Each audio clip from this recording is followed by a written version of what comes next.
કેમ છો બાળ દોસ્તો? મજામાં છો ને?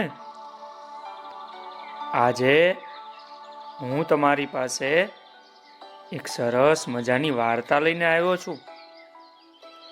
હું છું વાર્તા કહેનારો. તો ચાલો હું તમને જે વાર્તા કહેવાનો છું એનું નામ છે વાઘના ચામડામાં રહેલો ગધેડો. ધ્યાનથી સાંભળજો. કોઈ એક નગરમાં એક ધોબી રહેતો હતો. ધોબી એટલે તમને ખબર છે ને, આપણા બધાના કપડાં ધોઈ આપે તેને ધોબી કહેવાય. તો એ ધોબી પાસે એક ગધેડો હતો. પણ એ ગધેડાને ખાવા માટે પૂરતું ઘાસ મળતું નહોતું. ગધેડો બિચારો ખૂબ જ ભૂખ્યો રહેતો હતો. અને એને ભૂખને કારણે ગધેડાનું શરીર તો ભાઈ ભારે દુબળું ને પાતળું થઈ ગયું હતું. એવામાં એક દિવસ ગધેડાના માલિક એવા ધોબીને વનમાંથી એક વાઘનું ચામડું મળી આવ્યું. ધોબીએ એ મરેલા વાઘના ચામડાને લઈ લીધું અને પોતાના ઘરે લઈ ગયો. પછી તો ધોબીએ વિચાર્યું, ઓહો, આ સારું થયું. આ વાઘનું ચામડું પહેરાવીને હું ગધેડાને રોજ રાત્રે ખેતરોમાં છોડી મૂકીશ, જેથી એને વાઘ માનીને ખેતરમાં કામ કરનારા ખેડૂતો એનાથી ડરી જશે અને એને ખેતરની બહાર કાઢશે નહીં.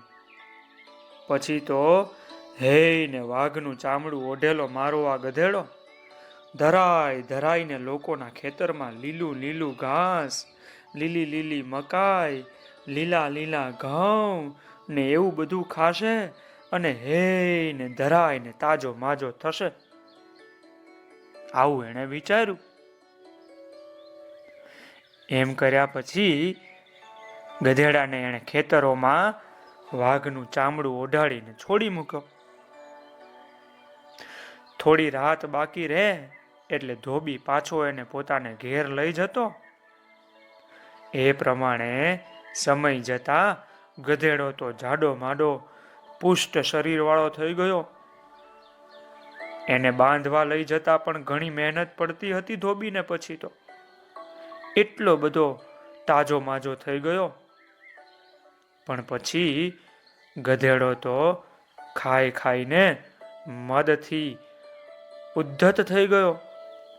એક દિવસે એણે ખેતરમાં બીજા એક ગધેડાને જોયો અને એને સાંભળીને એ તો ઊંચે સ્વરે ભૂંકવા લાગ્યો, હા ચી. એટલે આ તો વાઘના ચામડામાં છુપાયેલો ગધેડો છે એમ બધા ખેતરોમાં ખેડૂતોને ખબર પડી ગઈ.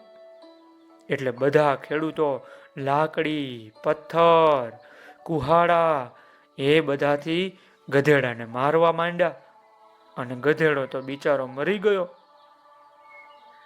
આમ વાઘના ચામડામાં ઢંકાયેલો ગધેડો સારી રીતે રક્ષાયેલો હોવા છતાંય એના રૂપને કારણે, એની વાણીને લીધે નાશ પામ્યો અને એમ મરી ગયો.